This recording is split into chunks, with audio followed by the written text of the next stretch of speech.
قال الله سبحانه وتعالى في كلامه القديم الفرقان المجيد أولم يأن للذين آمنوا أن تخشع قلوبهم صدق الله مولانا العظيم. மேலான அல்லாஹ்வின் நல்லடியார்களே, அல்லாஹ் சுப்ஹானஹு வ தஆலா நமக்கு பல்வேறு சூழல்களை, நம்முடைய மனோநிலைகளை அமைத்திருக்கிறார். எந்த மனிதனாக இருந்தாலும் வாழ்க்கையில் அழுகுகிற ஒரு சூழல் உண்டு. எதுக்கும் நான் அழுக மாட்டேன் அப்படின்னு சொல்கிற ஆளுகள் ரொம்ப கம்மி. ஆனால் அந்த அழுகை எது குறித்து வருகிறது, ஏன் வருகிறது என்பது ரொம்ப முக்கியம்.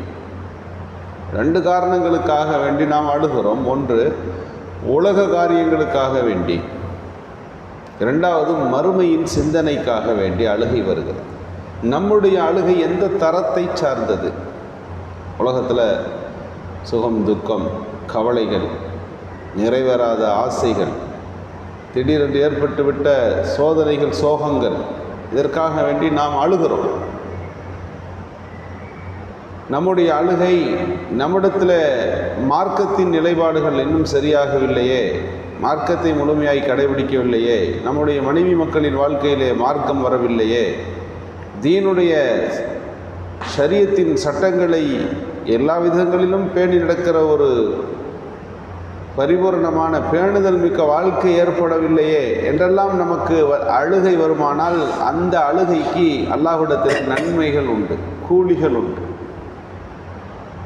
உலக விஷயங்களுக்கு நாம் அழுகிறோம், மறுமை உள்ள விஷயங்களுக்காக வேண்டி நாம் அழுதால் அந்த அழுகை அல்லாஹ்விடத்தில் மிக உயர்ந்ததொரு அந்தஸ்தை நமக்கு ஏற்படுத்தி தந்து விடுகிறது. எனவேதான் சஹாபிய பெருமக்கள் முன்னோர்களிடத்தில் மறுமை குறித்த அழுகை இருந்தது, தன் பாவங்கள் குறித்த அழுகை இருந்தது. என்றைக்காவது நாம் செய்துவிட்ட பாவத்தை நினைத்து நாம் வருந்தி அழுதிருக்கிறோமா? அப்படி அழுது ஒரு மனிதனுடைய கண்களிலிருந்து கண்ணீர் இந்த பூமியில் விழுகும் என்று சொன்னால் அல்லாஹ்வுக்கு அதை தாண்டி வேறு சந்தோஷமான ஒரு நிகழ்ச்சி கிடையாது. அழுகுகிற கண்கள் அது அல்லாஹ்வின் அச்சத்தால் அழுதிருக்க வேண்டும், மறுமையின் சிந்தனைக்காக வேண்டி அந்த அழுகை வந்திருக்க வேண்டும். சல்மான் ஃபாரசி ரலியல்லாஹு கடைசி நேரத்தில் இருக்கிறாங்க, சக்கராத்து நிலைமை. சஅத் ரலியல்லாஹு அவரை பார்க்க போகிறார். உள்ளே போய் அவரை நல்லா விசாரித்தால் அவர் அழுக தொடங்கி விட்டார்.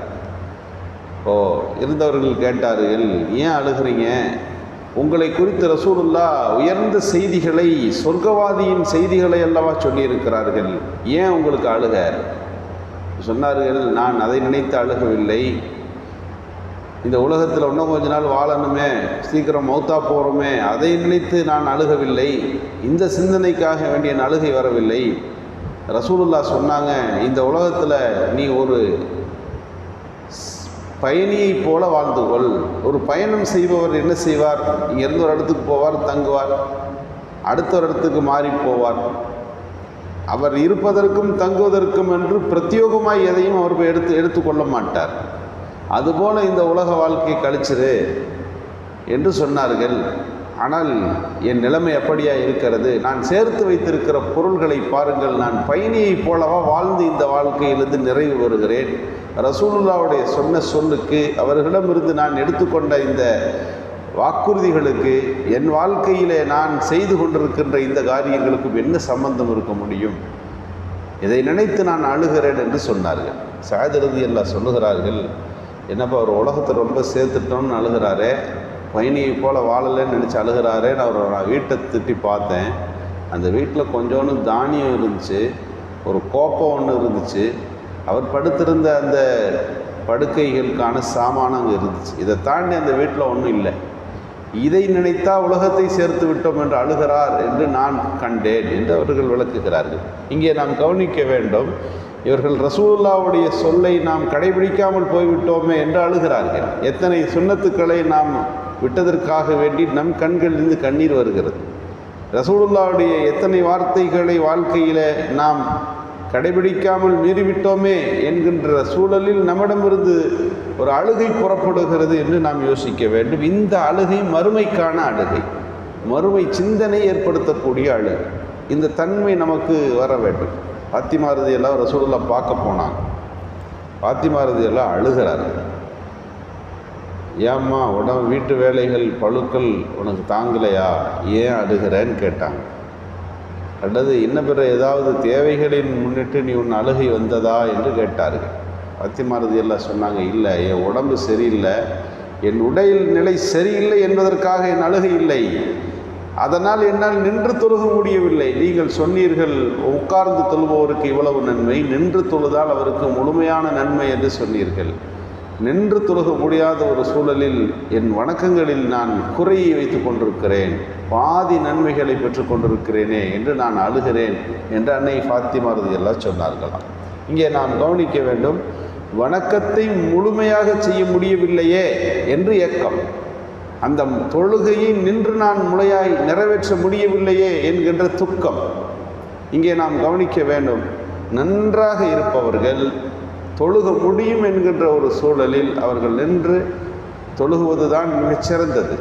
முடியல, மூட்டு வலி, வயது, மூப்பு காரணமாய் இருப்பது அது அனுமதிக்கப்பட்ட நிர்பந்தமான ஒரு சூழல். இன்றைக்கு வணக்கங்களிலே ஒரு சோர்வும் சோம்பலும் வெளிப்பட்டு விட்டதோ என்று யோசிக்கின்ற அளவுக்கு இளம் வயதினர் அது ஒரு ஃபேஷனாக சேர்களிலே போய் வரிசையாய் அமர்ந்து கொள்கிற ஒரு பண்பு இன்றைக்கு வளர்ந்து வருகிறது.